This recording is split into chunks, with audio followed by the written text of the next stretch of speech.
大家好，这是一个小贵网的这个五星钻宝这个碟刹泵，我们换了一个下泵，来看一下。首先视频当中我们可以看得到，把这个壳子给它移一下。更换这个下泵也是更换它有点挺奇葩的哈，这个问题我们可以看得到，这是它云侧下泵，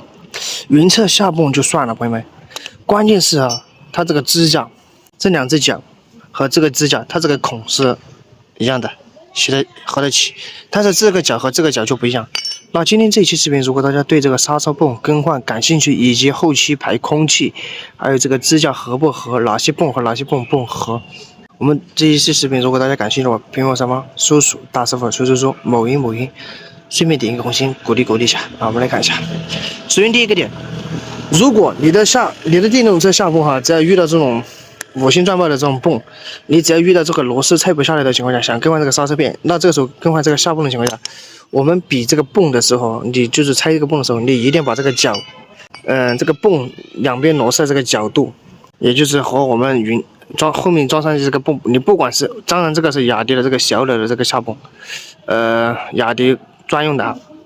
有的是其他款式的，装左边这个泵，你不管是装什么样的泵来代用，你一定把这两个脚比好。如果比不好，那么你换来换去，这两个脚，就算这个泵能插得上去，是刹车片能装上去，这个泵的这个脚，看见没有？我比给大家看啊，怎么比较？它这个位置从这里到这里，必须从这里必须到这里，两个脚都能合得起，那么这个泵我们才能成功的改装上去，往不同的款式哈。如果说这个款式一样的话啊，包括这个下泵款式一样，那我们就不需要改，这是第一个点。第二个步骤的话，就是我们换上去之后，这个泵这个位置哈，也注意一下哈，这个耳朵支出来，这个耳朵有的它要稍微高出那么1毫米左右，高出来这一节的话，如果说我们不把它磨平或者磨短一点，那么我们这个泵即使能勉强装上去，它这个也是。刹车盘是靠着这个支架的，来看一下，靠着这个支架，那我们一转动这个轮胎的时候，下面就有叽喳响声。第三个步骤的话，就是这个油管了，这个油管有的是上面哈，它是10个的这个油孔，下面是8个的，像它这个下面这个就是8个的，下面这个是下面的8个的，这个就是上面这个的，这个是10个的哈。像这种情况的话，如果你换下泵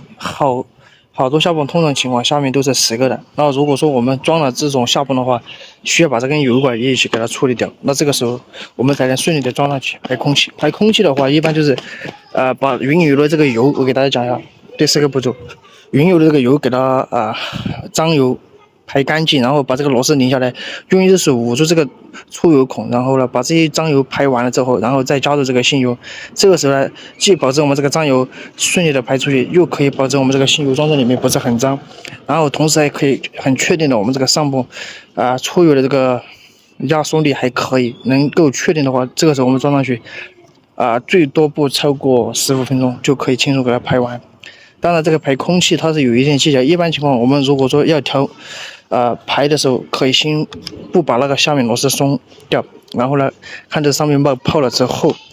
这个时候呢，我们再看这个泡的差不多，这个时候我们再把下面螺丝松掉，然后等它自动流的这个，就是下面这个螺丝给它松掉，等它自动流上2杯，像这样的这个杯子里面这个油流上2杯之后，这个时候我们再给它锁紧，再给它松掉，反复的捏手柄松掉，然后锁紧，然后反复的这样操作好。基本上来个10回左右，基本上这个刹车就可以排得很好。那我们这个刹车给大家看一下效果。没排之前，刹车手柄可以捏到这个位置，排了之后，看见没有？只要捏到这里，捏不动，很硬哈。那么这样排出来这个刹车效果是很好的。这边呢，就是没排的时候就是这个样子。当然这是国刹，给大家打个比方。好了，这个视频就给大家分享到这里。大家如果感兴趣的话，屏幕下方搜索大师傅学中点个赞，谢谢大家，拜拜。